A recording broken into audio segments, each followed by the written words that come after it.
Good morning all of you. स्वागत है आपका एक बार फिर से आपकी अपनी ऑनलाइन क्लासेस में। मैं गुरु राकेश संस्कार उच्च माध्यमिक विद्यालय बड़ाव के ऑनलाइन क्लासेस में आपका एक बार फिर से स्वागत करता हूं।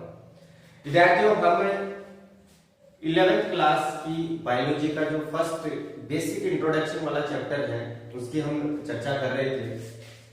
हमने बायोलॉजी के इंट्रोडक्शन में देखा कि बायोलॉजी है क्या, इसके अंदर स्टडी किसकी होती है। जो साइंटिस्ट थे या जो पूरा वनस्पति वैज्ञानिक थे, आयुर्वेदिक जो वैज्ञानिक थे, या जिन्होंने हमें साइंस की नॉलेज, चाहे वो किसी भी फील्ड के अंदर हो, जिन्होंने हमें उसकी नॉलेज दी है, हमने उनकी थोड़ी सी चर्चा की थी कि कौन कौन से ऐसे महान व्यक्ति थे जिन्होंने हमें विज्ञान के बारे में अच्छी नॉलेज दी और विज्ञान के क्षेत्र को आगे बढ़ाने में अपना अभूतपूर्व योगदान दिया। उसी क्रम में विद्यार्थियों, आज मैं बात करूंगा कुछ और ऐसे महान वैज्ञानिकों की या महान ऐसे व्यक्तियों की जिन्होंने अपना अभूतपूर्व योगदान दिया था। जैसे विद्यार्थियों, अगर हम पिछली वीडियो की चर्चा करें तो हमने कुछ वैज्ञानिकों के बारे में या कुछ व्यक्तियों के बारे में जाना था कि सबसे पहले महर्षि थे, महर्षि चरक, महर्षि सुश्रुत। उसके बाद में बीरबल साहनी की अगर हम बात करें, या प्रोफेसर करमचंद मेहता की अगर हम बात करें, या एम.एस. स्वामीनाथन की अगर हम बात करें, तो ये कुछ ऐसे महान व्यक्ति थे जिन्होंने विज्ञान के क्षेत्र को बढ़ाने का बहुत अच्छा प्रयास किया और विज्ञान के क्षेत्र में हमें बहुत ही अच्छी चीजें बताई हैं जिनका आज भी उपयोग किया जा रहा है। तो विद्यार्थियों, आज हम सबसे पहले डिस्कस करेंगे डॉक्टर बीरबल साहनी। एक और ऐसा एक महान व्यक्ति था जिसका नाम था डॉक्टर बीरबल साहनी। डॉक्टर बीरबल जो साहनी थे, ये जीवाश्मों का अध्ययन करने में अपनी अधिक रुचि प्रदर्शित किया करते थे। या मैं सीधी सी बात कहूं कि जीवाश्मों का अध्ययन करने में इनको रुचि ज्यादा थी। अब यहाँ एक वर्ड आया है विद्यार्थियों, जीवाश्म, और आपने 10th क्लास के अंदर ये पढ़ा होगा कि जीवाश्म होते क्या है, या हम फॉसिल्स किसको कहते हैं। जीवाश्म विद्यार्थी वो होते हैं कि जैसे मान लो कोई गर्म मिट्टी है, गर्म मिट्टी के अंदर कोई भी जीव है, वो जीव अगर उस गर्म मिट्टी के अंदर अपनी कोई छाप छोड़ जाता है, या मान लो किसी भी कारणवश अगर वो उस मिट्टी के अंदर दब जाता है या दबने के कारण उसकी छाप उस मिट्टी के ऊपर रह जाती है, तो उस छाप को ही हम क्या कह देते हैं, जीवाश्म कह देते हैं। यानी हम उस छाप के आधार पे पता लगा सकते हैं कि वो जीव कितना बड़ा रहा होगा, उसकी आकार आकृति क्या रही होगी। तो डॉक्टर बीरबल जो साहनी थे, इन्हें भी जीवाश्मों का अध्ययन करने में रुचि ज्यादा थी, तो इन्होंने जीवाश्मों का अध्ययन किया और भारतीय जो जीवाश्म विज्ञान है उसके जनक के रूप में ये आगे जाके प्रसिद्ध भी हुए थे। तो यहां हम कह सकते हैं भारतीय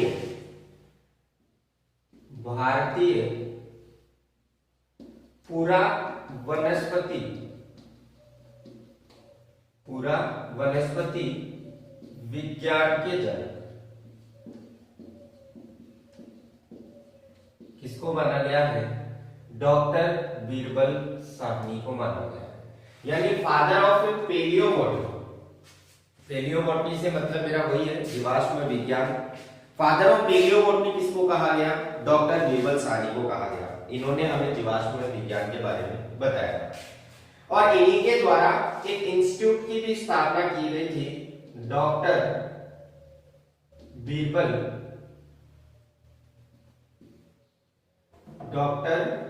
Birbal Sahni institute of palaeobotany. Doctor Birbal Sahni institute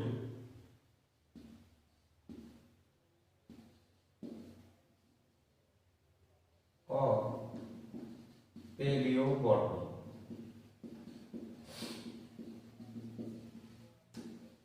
ये डॉक्टर बीरबल साहनी के नाम के ऊपर ही एक इंस्टीट्यूट खोला गया था, doctor Birbal Sahni institute of palaeobotany, और ये खोला गया था लखनऊ, जिसके अंदर आज भी जीवाश्म विज्ञान से संबंधित जो स्टडी है उसके लिए जो मैटर है वो आसानी से अवेलेबल हो सकता है, उपलब्ध हो सकता है। तो विद्यार्थियों, ये अपने पहले एक और उसी क्रम में वैज्ञानिक डॉक्टर बिरबल साहनी, आपको इसके बारे में इतना याद रखना है कि पूरा वनस्पति के जनक कौन है। इंग्लिश टर्म थोड़ी सी आप ध्यान रखें। पूरा वनस्पति विज्ञान जो है उसको पेलियो बॉटनी कहते हैं। तो फादर ऑफ पेलियो बॉटनी। कई बार क्या होता है, इंग्लिश टर्म ही डायरेक्ट पूछ ली जाती है कि फादर ऑफ पेलियो बॉटनी कौन है, वहां हिंदी टर्म आपको नहीं मिलेगी। तो आप थोड़ा सा इंग्लिश पे भी थोड़ा सा फोकस रखें। पेलियो बॉटनी को ही पूरा वनस्पति विज्ञान या जीवाश्म विज्ञान कहा गया। इसके बाद विद्यार्थियों नेक्स्ट मैं बात करता हूं। नेक्स्ट अपने साइंटिस्ट है doctor Panchanan Maheshwari. Doctor Panchanan Maheshwari. Doctor Panchanan Maheshwari जो है, इनको भारतीय भ्रूणिकी के जनक कहा जाता है। Father of Indian embryology. Father of Indian embryology का मतलब है भारतीय भ्रूणिकी का जनक। भारतीय भ्रूणिकी का जनक। इंग्लिश टर्म भी आप यहां देख लें, फादर ऑफ इंडियन। यहां तक कि इंग्लिश में कोई दिक्कत नहीं है। भ्रूणिकी जो वर्ड है इसको एम्ब्रियोलॉजी कहते हैं। फादर ऑफ इंडियन एम्ब्रियोलॉजी कौन है? डॉक्टर पंचानन महेश्वरी है। और डॉक्टर पंचानन महेश्वरी ने हमें क्या बताया? डॉक्टर पंचानन महेश्वरी ने पुष्पी पादपों में परकनली के अंदर निषेचन कराने की जो तकनीक है वो तकनीक इन्होंने खोजी थी। यानी कि सबसे बेस्ट जो योगदान अगर हम कह सकते हैं तो हम वो कह सकते हैं कि पुष्पी पादपों के अंदर परकनली में निषेचन करवा के नया पादप कैसे तैयार किया जाता है, इस चीज की जानकारी हमें सबसे पहले किसने दी थी? डॉक्टर पंचानन महेश्वरी ने दी थी।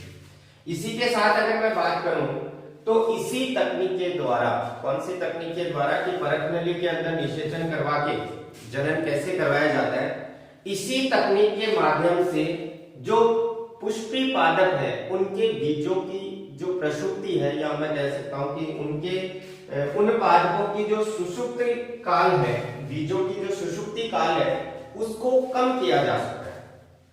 बीजों की सुषुप्ति काल से मेरा मतलब यह है कि बीज अपने आप को जैसे ही अनुकूल वातावरण उसे मिलता है बीज को, तब जाकर वो बीज अंकुरित होने का प्रयास करता है।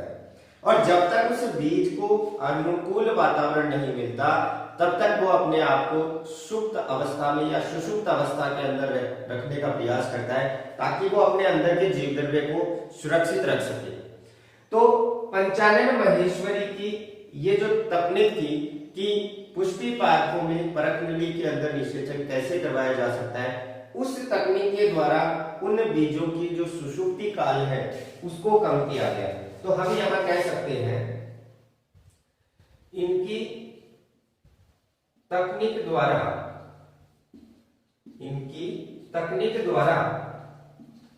बीजों की या बीजों के सुषुप्ति काल को कम किया जा सकता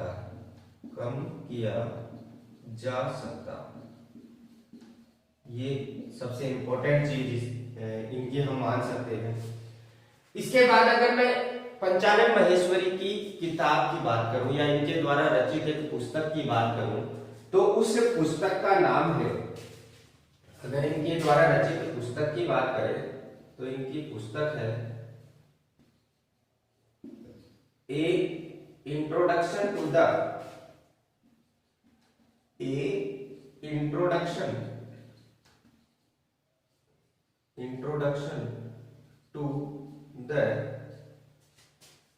embryology of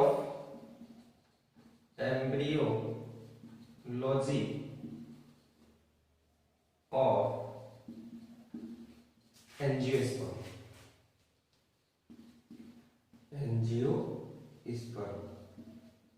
एंजियोस्पर्म से मेरा मतलब यहां है पुष्पी पादप।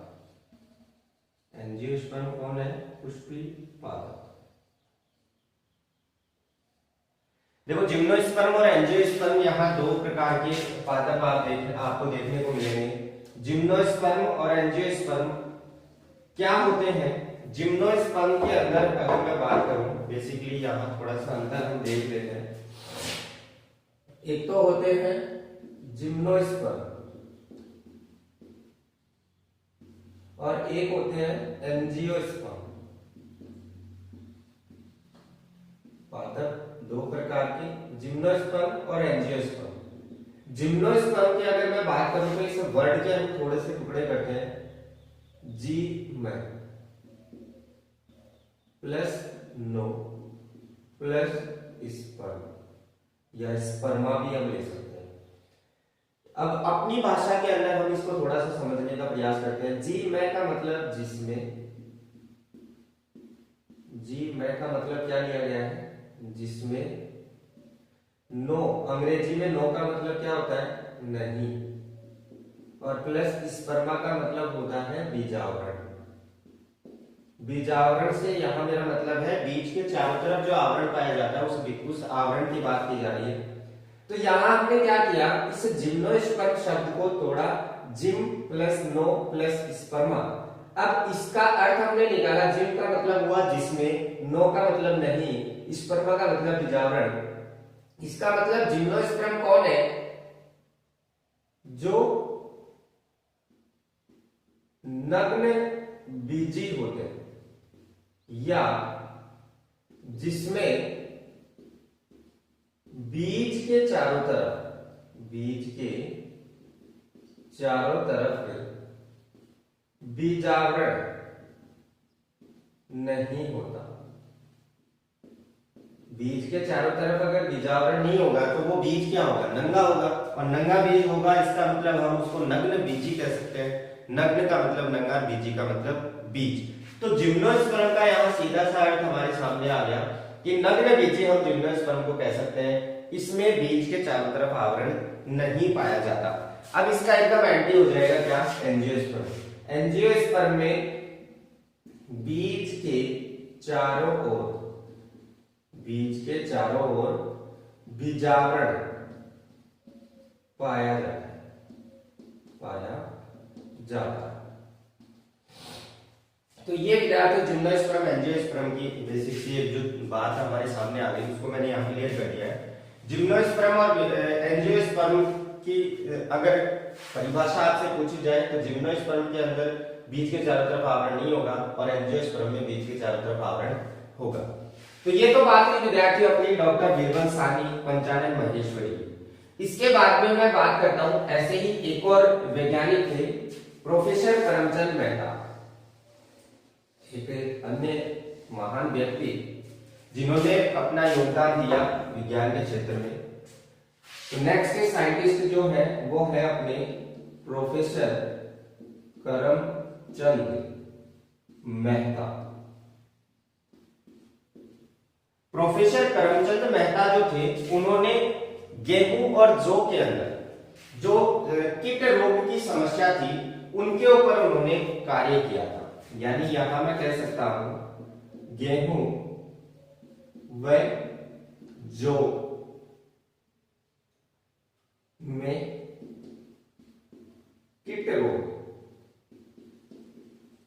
रोग के संक्रमण पर कार्य किया।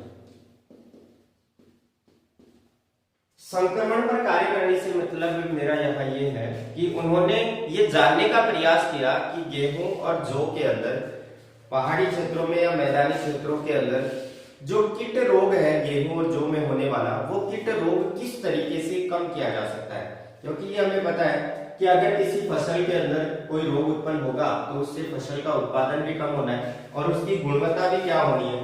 कम होनी है।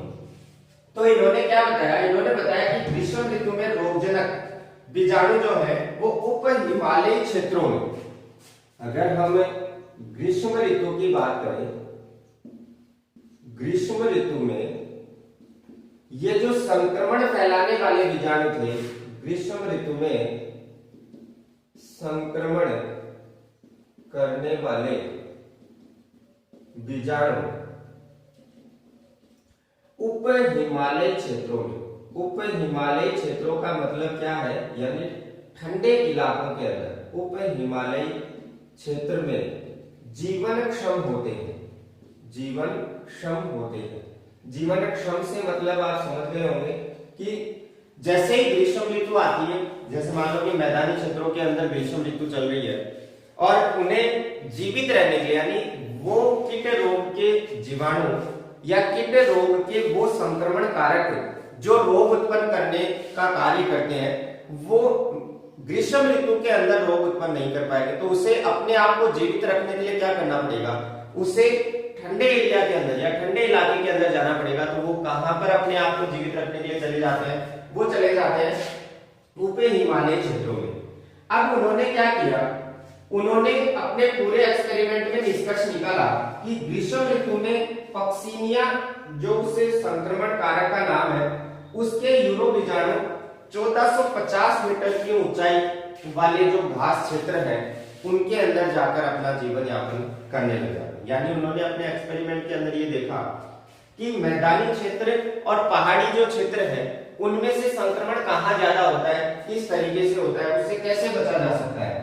तो उन्होंने देखा कि ग्रीष्म ऋतु में जो पक्सिनिया के यूरिडो बीजाणु है वो 1450 मीटर की ऊंचाई के ऊपर, यानी मैदानी क्षेत्रों से ऊंचाई के ऊपर जो घास स्थल है वहां पर जाकर अपना जीवन यापन करने लग जाते हैं।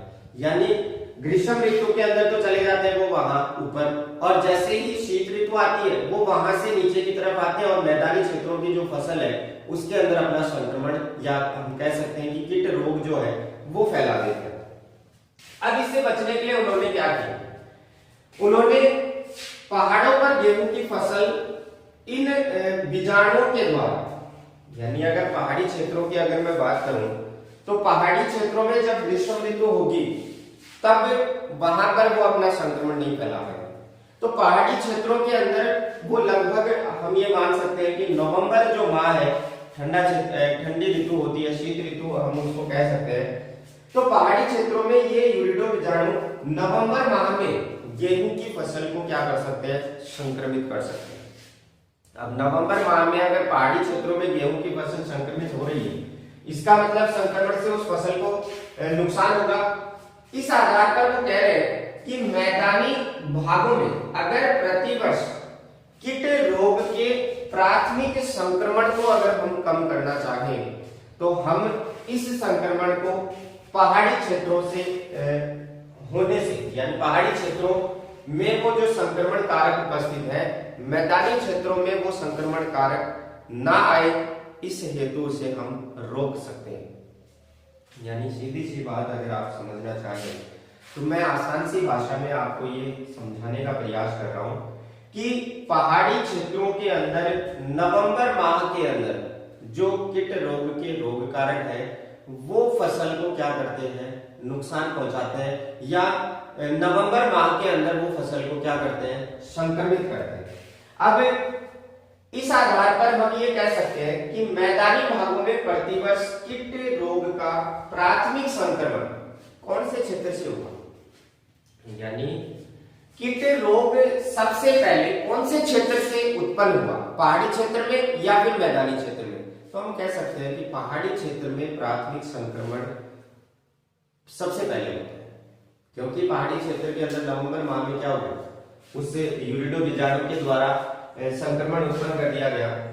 तो इस आधार पर हम ये कह सकते हैं कि अगर हमें मैदानी क्षेत्रों के अंदर या पहाड़ी क्षेत्र में होने वाले संक्रमण को रोकना है तो हमें क्या करना पड़ेगा, हमें उस फसल की जो बुआई है उसके अंदर थोड़े से चेंजमेंट करने हैं।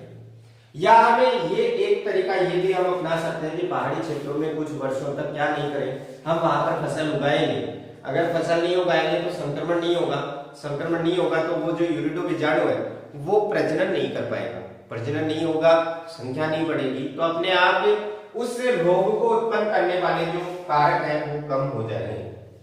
तो इसे हेतु करमचंद मेहता ने एक सुझाव दिया कि पहाड़ी क्षेत्रों में कुछ वर्षों तक अगर हम गेहूं की खेती ना करें, ध्यान से समझना इस चीज को, संक्रमण पहाड़ी क्षेत्रों से शुरू हो रहा था, तो हमें क्या करना है, उस संक्रमण को रोकना है। तो रोकने के लिए क्या करें, पहाड़ी क्षेत्र में जो संक्रमण फैल रहा था वहां पर हम फसल कुछ वर्षों तक ना उगाएं।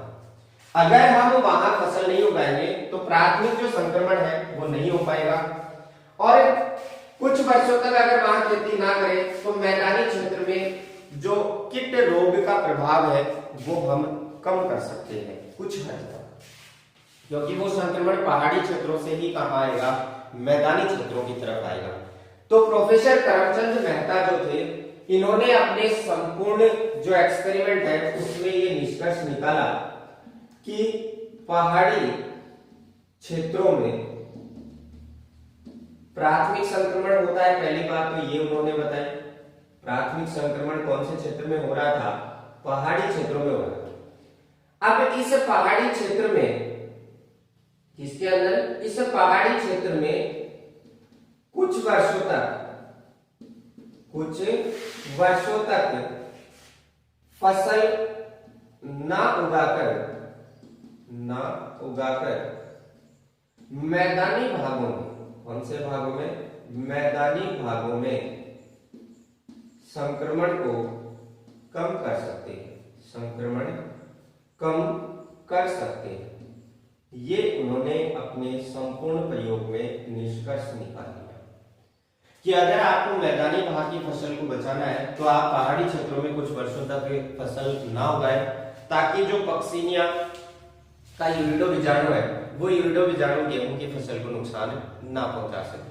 तो विद्यार्थियों, ये प्रोफेसर करमचंद मेहता के द्वारा जो योगदान दिया गया था उसकी हमने यहाँ चर्चा की। इसके बाद मैंने आपको भारतीय जो हरित क्रांति के जनक है एम एस स्वामीनाथन, उनके बारे में पिछली वीडियो में हम बात कर चुके हैं। इसके अलावा जो फादर ऑफ ग्रीन रिवॉल्यूशन है, यानी हरित क्रांति के जनक की अगर बात की जाए तो उसके लिए नाम आता है नॉर्मन बोरलॉग का, और अगर भारतीय हरित क्रांति की बात की जाए तो उसके लिए नाम आता है एम एस स्वामीनाथन का।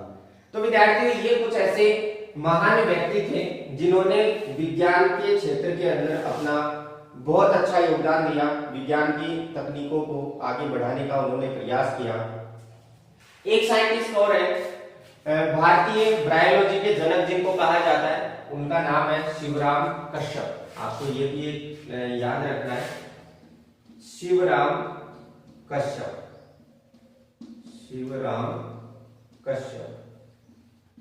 ये क्या है, भारतीय ब्रायोलॉजी के जनक है, भारतीय ब्रायोलॉजी